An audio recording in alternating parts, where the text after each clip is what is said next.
Like we always do at this time, ladies and gentlemen, it's your boy Constant. I'm the impeccable, the respectable poet. You all know it, but I think I gotta show this in this show. Although I don't play a band, Joe. What up, y'all? Now, the case is really heating up. We done made a lot of calls. A lot of people, other people that I know that they made calls.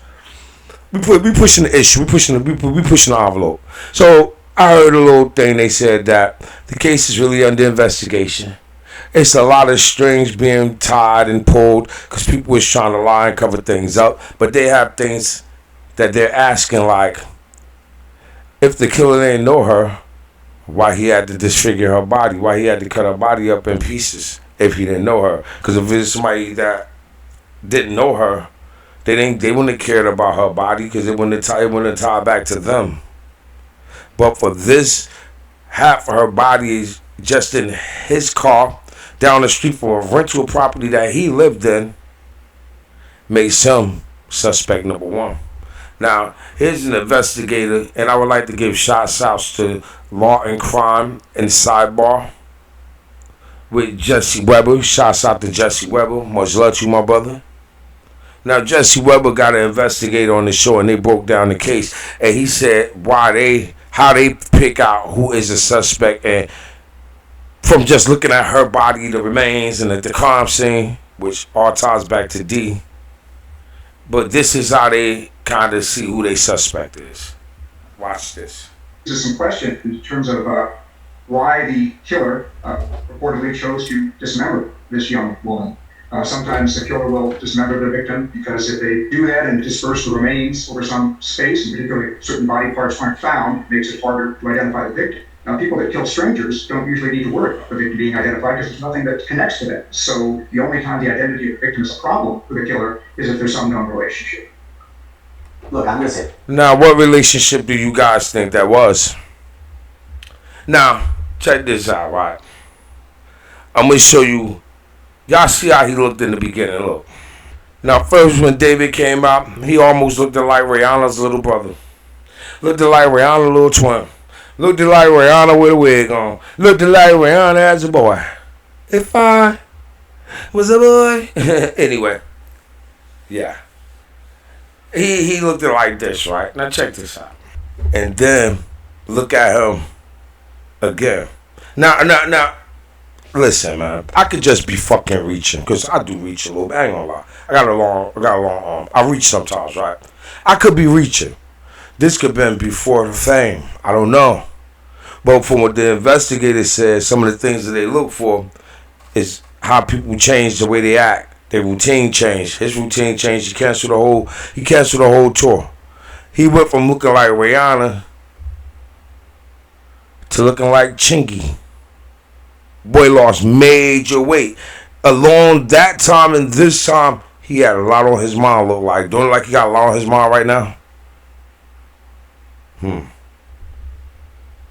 Crazy. Now, to make this stuff like police not dumb. That's why everybody's like, well, why he ain't go to jail? I even said that, like, why the fuck this boy not in jail? They're investigating. Because this might be a capital murder. This might be a capital murder case. But so far, everything is pointed at D. Everything is pointing at that boy D4, whatever he want to be called. I don't respect him to call him all that other shit. Who can have the means, the opportunity to do that, right?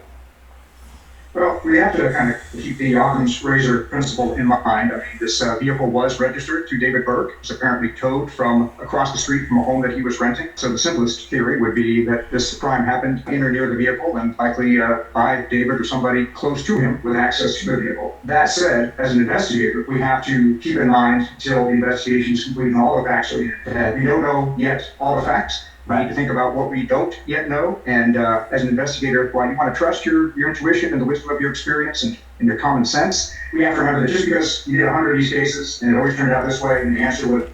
So now, he is suspect number one. They not dumb. The vehicle was registered to you down the street from a rental property.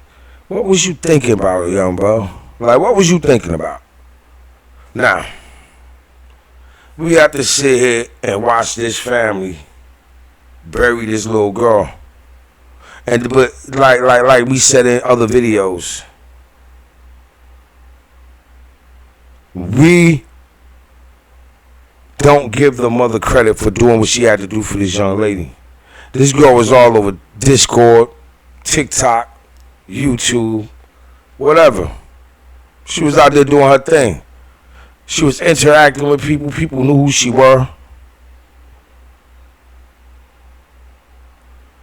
But her family failed her, man. That's the best thing I can say. Her family, it goes on a lot in different families. It ain't got to be a black family, white family. It don't matter what race you are. Families could fail you. Like, really. Now, this is the eerie part. She been missing since last year. Her body was just found on the day after her birthday, right? In California, where the temperature is kind of warm this time of the year or that time of the year. Pretty warm. Not no fucking cold days like that out there. Not this time of the year.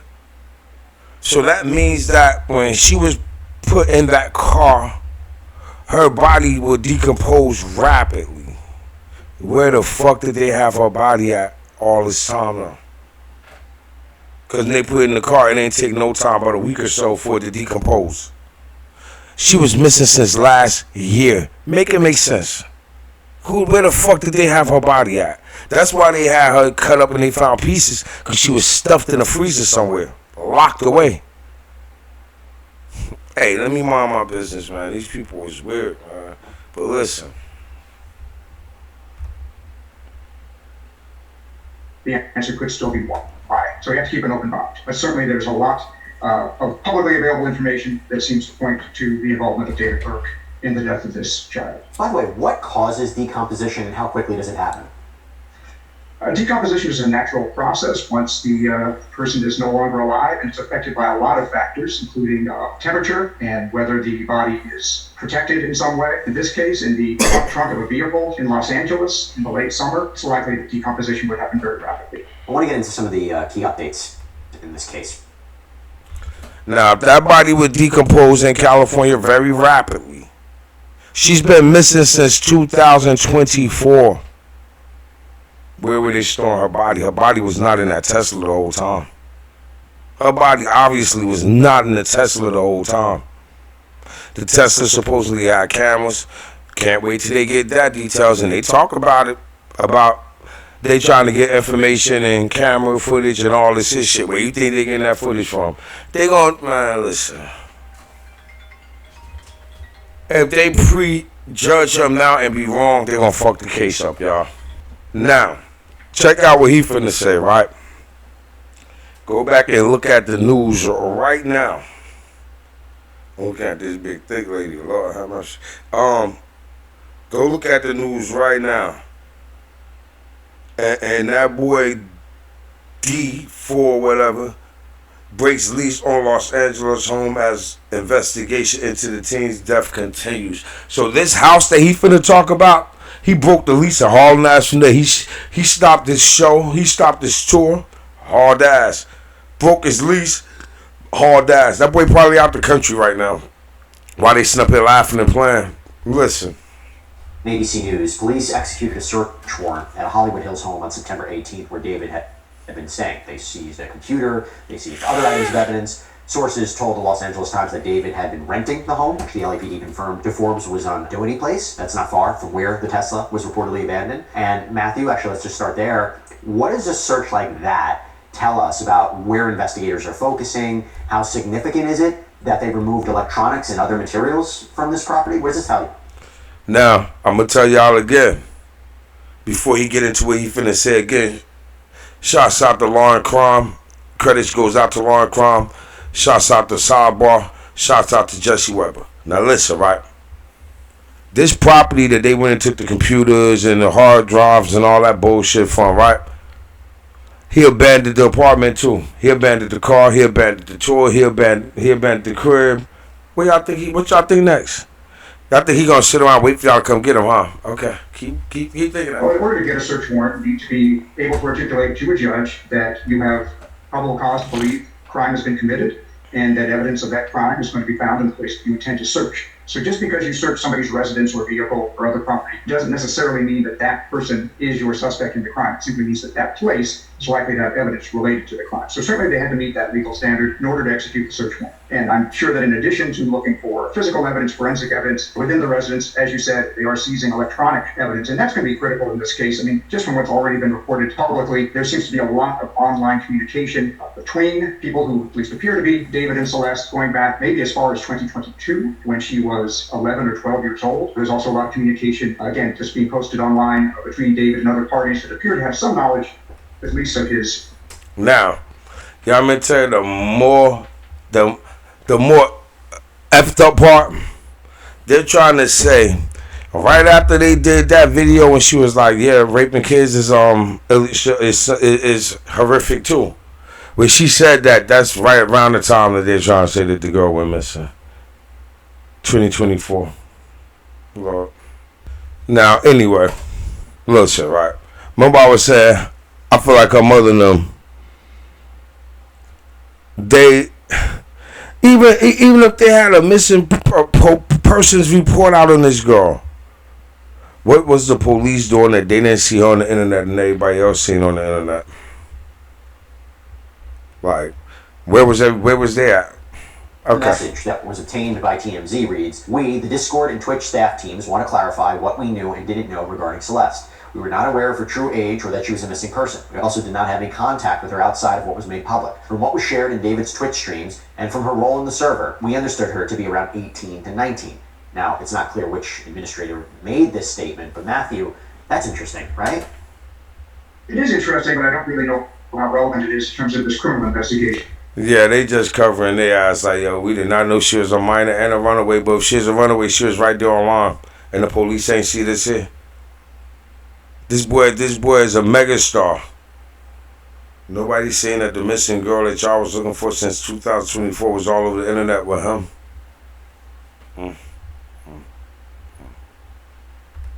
And like this detective said, they gonna get him regardless, right? Because they just proving the case right now. That's why they went and took the computers out of his house, right? Because they try to catch any messages between him and this girl, which they already got him. Because they saying they could confirm that he knew she was a minor.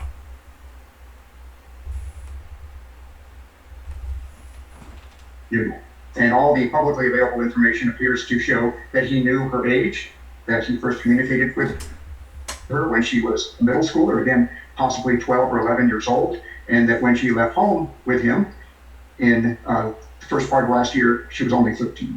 And as you know, we've been talking about her a lot as 15-year-old Celeste Rivas Hernandez, and as you said, it's important to remember she never lived to see her 15th birthday. Right. She was found in the front trunk of that car the day after she should have turned 15. So this really... Yeah, they found her the day after she turned 15. Down the street from a property he rented. Okay. He was a bad man. Is a child, and throughout her relationship with David, whatever it was, she was unquestionably a child. And that's the point, because TMZ reports that there is this newly surfaced video that apparently shows David and Celeste together on a live stream interacting with fans. And in the clip, Celeste can be heard prompting David to respond to a comment. That video was recorded in January of 2024. You go back to that timeline, Matthew, of when they said she went missing. Is that video going to be key for investigators? Absolutely. And that's just one of many images, moving and still, that have been popping up all over social media in the last couple of weeks. There seems to be a really strong digital footprint showing them in various locations, backstage at his concerts, doing his live stream, and various still images taken in various places going back at least to early 2024. And again, as you said, that was several months before she left home, and while she was still very much a 13-year-old middle school kid. Well, I tell you what, it's not just investigators looking into this. There have been a lot of online sleuths that have been digging into David's post. And yes, we have. We've been digging right into his ass because this ain't right, dawg. That little girl deserved to be here, man. She should be here. 15 years old. The day after her 15th birthday, she was found decomposed in this man's car down the street from his rental property that he just abandoned. He abandoned the car. He abandoned her. He abandoned, like, everything. He just... Where is she today? Is she even still around? Songs to see if there's any clue about what might have happened here. There's an unreleased song that was leaked last week. It's reportedly called Celeste_demo unfin, as in, unfinished. This is according to KTLA and TMZ. And in David's biggest song, called Romantic Homicide, David sings, "In the back of my mind, I killed you, and I didn't even regret it. I can't believe I said it, but it's true." We all know whether or not lyrics will play a role in a criminal case is a controversial and constitutional issue as well. Just putting that to the side, though. In a 2022 interview, Forbes reports that Burke had said that those lyrics are figurative. I do not think he planned on being here long. But I don't think that his plan, he want to be here. He want to be here long. And he got it all written out in his head. That's how he got all his music that he's been doing. He got it all written out in his head how he want to get up out of here. Saying, "I didn't kill her physically, but in the back of my mind, she died." Online sleuths have also uncovered a TikTok video made by another user, but it was apparently reposted by David, where the person in the video is chopping up chicken, and words on the screen read, "Me if I see her talk with other dudes." So David's label, Interscope Records, along with UMG, Sony Music Publishing, Wasserman, they have paused all promotional activities around his upcoming deluxe album and his career overall, basically. His last Instagram post celebrates the release of the deluxe version of his album, Withered, which was supposed to come out on September. Now, y'all hear all them wicked labels that he was on, right? I could show you who own all them labels. All them labels, they stay killing their artists. Mode 3, Young Dolph, King Von, Tupac, you name it. Any artist came through Interscope and all that shit, they ain't make it long. Sony, UMG. Boosie done turned in so many people and got so many people set up and been taken out of here. I'm gonna put a picture. I'm gonna put Boosie picture on it. Nah, I ain't gonna do it. Shouts out to little Boosie, man. I hope you get your health together. Know what I'm saying? It's hell in the cell. So get ready, bro. You already know how it go. Forbes reported it hasn't appeared on streaming services. Matthew, a few things here. First of all, the lyrics I mentioned, I've talked about cases involving musicians and criminal cases and whether or not the lyrics can be introduced into evidence as intent or it shows their knowledge or what have you. But do you think that there's something of value there, or are people maybe reading into it too much? I think there's certainly something of value. I mean, we need to be careful in treating song lyrics as autobiographical or confessional. Johnny Cash saying that he shot a man in Reno just to watch him die. Nobody thinks Johnny Cash killed anybody. But as you said, it's the totality of what he is putting out there, not just the lyrics to Celeste or Romantic Homicide, but the posts of chopping chicken. There's another post that had to do with jealous rage when he finds out she's had prior relationships. He created a sort of alter ego for his latest album and tour called Itami, who is pictured in a blood-spattered shirt, and David Burke's. A blood-spattered shirt, pulling himself to the trunk of a car, threw it in the trunk of the car, and it happened to be a female who looks just like Celeste. In an interview as his sort of evil, homicidal alter ego. Supposedly there's a video for Romantic Homicide that shows Itami murdering a girl. So is it proof of anything? No. But it's certainly information and certainly part of the total picture that investigators and prosecutors are going to have to look at. Why do you think there's been a full stop pause on his career? Is it because, hey, listen, from a PR perspective, from an optics point of view, as this investigation is going on, we as a business, we can't continue to promote his music. We can't, have any role in this whatsoever. We want to distance ourselves. We want to let this cool off. Or does it signal to you that there is something going on in the investigation, that there's a development, that something is about to happen? It would help in the sense, now we know where he is, and if you need to further question him, he's not going on tour. Absolutely. He's not leaving the U.S. As to the sort of business decisions, I mean, he right now looks like somebody who's in a lot of trouble. Remember I said how he looked? That nigga face sunk in right now. He's stressing. They can look at his face and tell he's worried.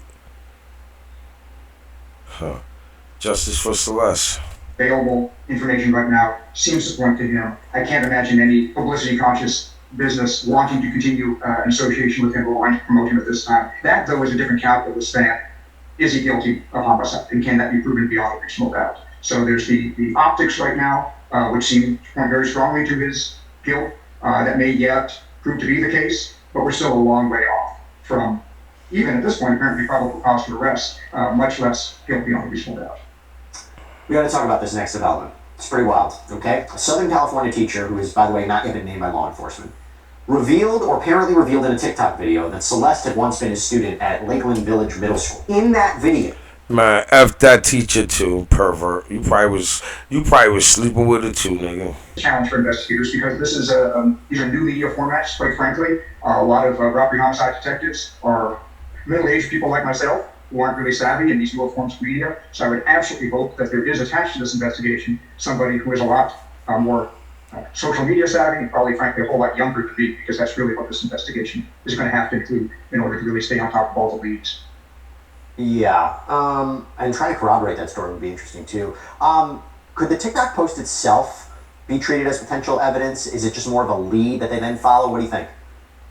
It's all potentially evidence. Again, the question is, can it be verified? Can it be corroborated? There's a whole lot of stuff out there. Like I said, some of it is second and even third hand. It's TikTokers reposting things from Discord, things from Reddit. And so all of that is not inherently all that reliable. But if it matches what Celeste's family shares, what Celeste's friends are able to corroborate, what David's digital footprint informs them of, what the forensic evidence shows, now you're starting to put together a case. Now here's the point. Through all of this, Celeste's family is left grieving. In a message that was posted alongside a GoFundMe campaign, the Rivas Hernandez family wrote, "As many of you know, Celeste Rivas Hernandez has been identified as the body found last week. She was a beloved daughter, sister, cousin, and friend. Her family is heartbroken and devastated by this tragic loss. They are seeking help to lay her body to rest. Any fund